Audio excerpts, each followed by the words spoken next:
توپ مرواری نوشته صادق هدایت با نام مستعار هادی صداقت، انتشارات 333، راوی قاسم قرداغی، ویرایش و پخش از مجله اینترنتی آوای بوف، تاریخ اجرا زمستان 96، تعداد صفحات 127 صفحه.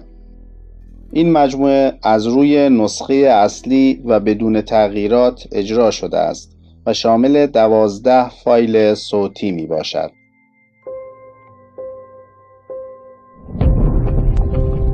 avayaboof.wordpress.com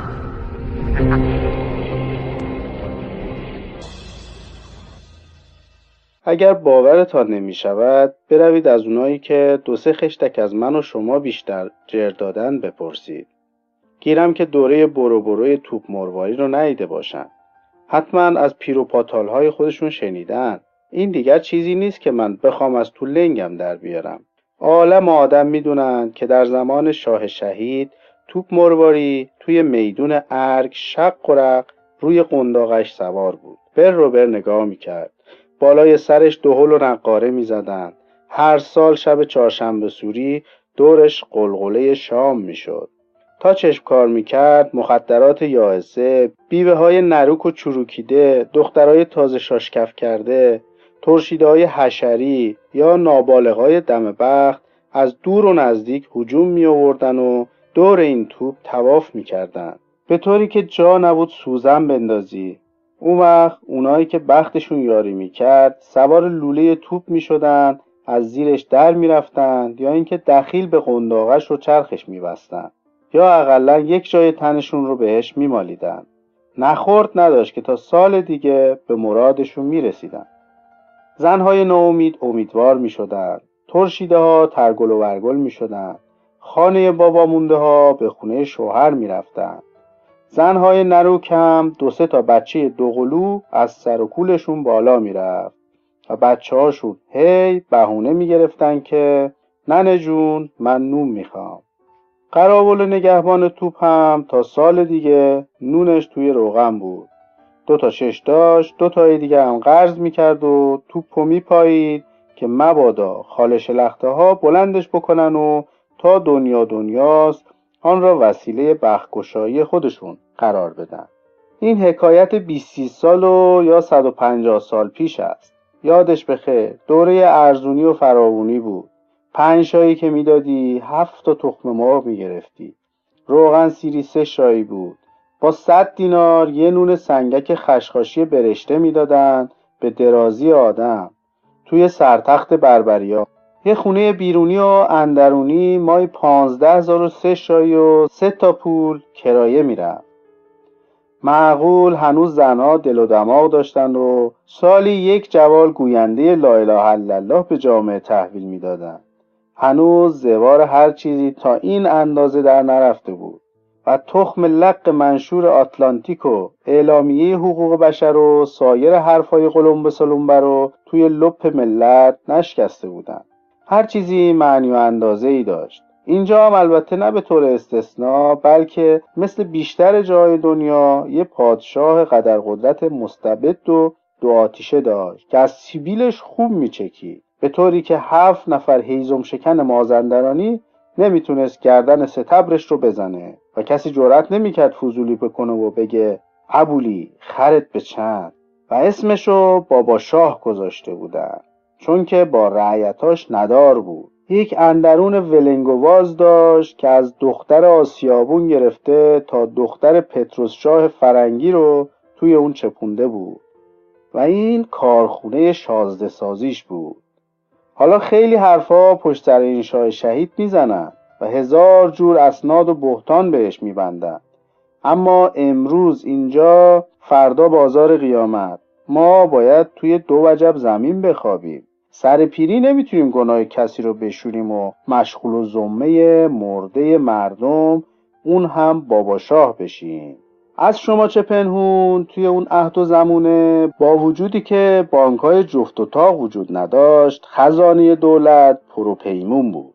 و زهره شیر میخواست داشته باشه، کسی که بتونه به جواهرات سلطنتی چپ نگاه کنه. بدون عایدی سرشار نفت که در تاریخ ایران سابقه نداشته و معلوم نیست کدوم دولت فخیمه سگخور میکنه، دولت افلاسنامه صادر نکرده بود. اگرچه مشتری آهنپاره و اسلحه قراضه نبود، اما اسم خودش رو ملت پست عقب افتاده نذاشته بود و از خارجی وام و اجاره نمیخواست. بدون سرتیپا و امیر لشکرهای شکمگنده مرزپناه گریزپا کسی جرأت نمیکرد به سرحداتش دست اندازی کنه. بدون متخصصین تبلیغ وطن پرستی که در اثر مرض فشار پول در خارجه ملق بزنند، مردم به مرز و بوم خودشون بیشتر علاقه داشتند. بدون سوز و بریز رادیوهای خاج پرست که آهای مردم دین از دست رفت، گویا که آخوند باسواد و ملای با عقیده بیشتر پیدا می شدن.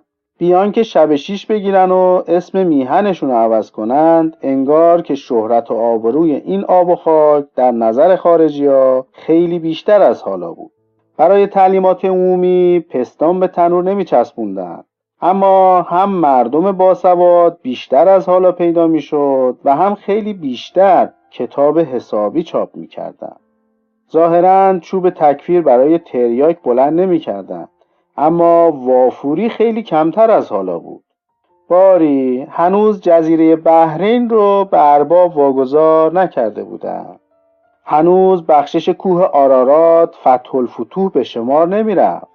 هنوز شاه حق کشتیرانی تو دجله و فرات رو از دست نداده بود و یه تیکه خاکش رو هم به افغانا حاتم بخشی نکرده بود. و برای تمدید قرارداد نفت جنوب هم مردم رو دور کوچه نرقصونده بود. اما اسم خودش رو هم کبیر و نابغه عظیم و شأن نذاشته بود. خلاصه اینکه حساب و کتابی در کار بود، هنوز همه چیز مبتذل نشده بود.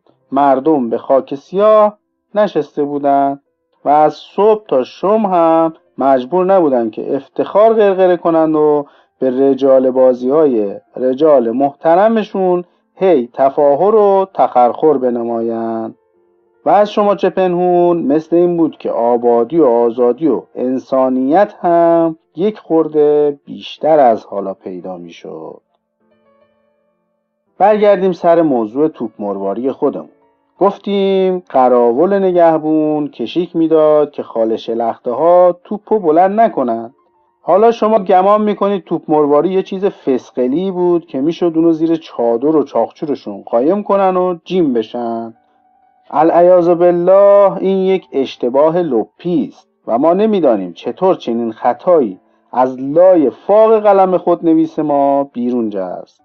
برای اینکه درازی لوله این توپ 7 قدم و شعاع دهنش 7 اینچ و وزن گلولش دست کم 77 کیلوگرم و وزن لولش 7 خروار بود.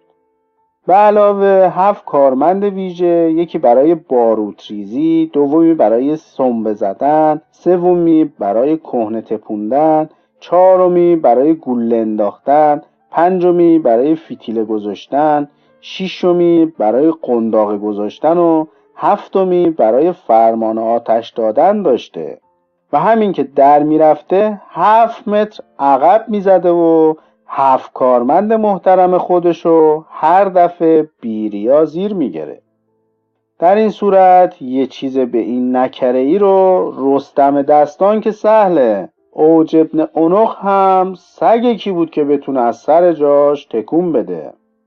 اما لوله این توپ نه تنها از 7 جوش و از 7 فلز گرانبها، آهن و سرب و برنج و ارزیز و روی و مس و آنتیمون ترکیب یافته بود، بلکه عنصر مهمی به نام کانتاریدین در آن وجود داشت. ناگفته نماند که ما به طور کلی به علت بخل و ذلت و خبث جبلت و شر طبیعت از افشای میزان دقیق مواد ترکیب کننده خودداری میکنیم و همچنین نمیگوییم وزن ویژه و حساسیت این مفرق که در اثر مالش و سایش در هر سال 7% از آن میکاهد و به تشعشع نامرئیان 7/1000 می‌افزاید و قدرت استحکام و مقاومت این فلز چقدر است؟ ما نیز از افشای این مطلب دریغ می‌ورزیم. و اگر لوله این توپ را از فاصله 7 متر روی ساختمان 3 اشکوبه خانه خشتی به رسم یادگار ول بکنند، ممکن است طبقه اول و دوم ابداً آسیب نبینند، اما زیرزمین و آب انبار در صورتی که مجزا باشد به کلی خراب می شود. و اینکه اگر آن را تبدیل به مفتول بسیار نازک ذره‌بینی به قطر 7/1000 میلیمتر بکنند، به احتمال قریب به یقین می شود گفت که 7 دور به کمر کره زمین پیچیده می شود. و یا اینکه اگر فلز را ذوب بنمایند، می شود با آن 77777 سودسودک آمریکایی ساخت. البته این حقیر نابغه عظیم الشأن گمنامی هستم که بعدها دنیا قدرم را خواهد شناخت و مجسمه‌ام را خواهند ریخت و برای فقدانم آب پیاز توی چشمشون خواهند چکانید. ننه من غریبم راه میندازن و روی قبرم گل لاله عباسی نثار میکنن. اما برای اینکه مبادا دانشمندان اروپا مانند انیشتین و لانژون و مادام کوری و ادیسون از کشفیات این حقیر بی‌بضاعت سوء استفاده نمایند و آن را به نام نامی خود غالب بزنند، تا زمانی که پتنت اختراعات و اکتشافات خودم را به صحه ملوکانه و مقامات صلاحیت دار نرساندم، آمار صحیح و ارقام دقیقی که فراهم کردم علل اجاله مغشوش میکنم تا لااقل پس از مرگم این افتخار تاریخی در بس برای میهن عزیزم باقی بمونه. حرف سر کانتاریدین بود که به زعم برخی از علمای عالی مقدار مانند ادیسون و مادام قوری و لانژون و انیشتین خاصیت شهوت انگیز این توپ از دولت سر همین ماده بوده. ولکن چنان که بعد اشاره خواهد شد، معلوم نیست زرادخانه‌چی های بومی کاستاریکا چگونه این ماده را به دست آورده بودند. باز هم ناگفته نماند که بعضی از علمای پسیکوآنالیتیکیا از جمله زیگموند فروید و مغنوس هیرشفلدر خاولوقلیس معتقدند که پرستش و نیایش آلت تناسلی اولین مرحله نشو و نمای فکر مذهب نزد طوایف بشر به شمار می‌رفت. زیرا در آن زمان بشر ساده‌لوح به جز آلت تولید مثل خدای دیگری را به رسمیت نمی‌شناخته و چون در جامعه اون روز زن فرمان روایی داشته و کیابیا و همه کاره بوده و برای انتخاب خدا فقط او حق رأی داشته، لذا آلت تناسلی نرینه رو برای پرستش مظهر الوهیت قرار داده و برگزیده بود. لکن مردها از پرستش آلت تناسل مادینه سر باز زدند و به همین جهت معروف به بت پرست و بیدین و مرتد و زندیق شدند. بعدها برای تبرئه خودشون در جامعه و همدردی با جفت محترمشون بالاخره متوسل به پرستش آلت دوگانه بزرگی شدند تا نه سیخ بسوزه و نه کباب و به مذهب لینگوسانگ گرویدند. از این رو احتمال قوی می رود که توپ مرواری نه به منظور جنگی بلکه از نظر شباهتی که لوله توپ با آلت تناسل دارد برای اجرای مراسم مذهبی فالوس ساخته شده باشه، چنان که بازماندگان پیروان این طریقت رو در معابد لینگم در هندوستان می توان یافت. پس به طوری که ملاحظه می‌فرمایید تحقیقات علمی و فلسفی به ما ثابت میکنه که علت تمایل به پرستش این توپ یکی خاصیت شهوت انگیز کانتاریدین بوده که یک جور شقاقل ماهی سقنقر اسپانیولی می باشد که در آلیاژ توپ وارد کرده بودند. و دیگری خاصیت اشتهاآور مناظر و مرایایی و هیکل آن. از این قرار عقیده و ایمان به این توپ مبتنی بر یک جور مذهب طبیعی و عمومی و ناشی از تمایلات ذاتی بشری بود، نه الکی و آشکشکی مانند سایر عقاید و ادیان و اوهام.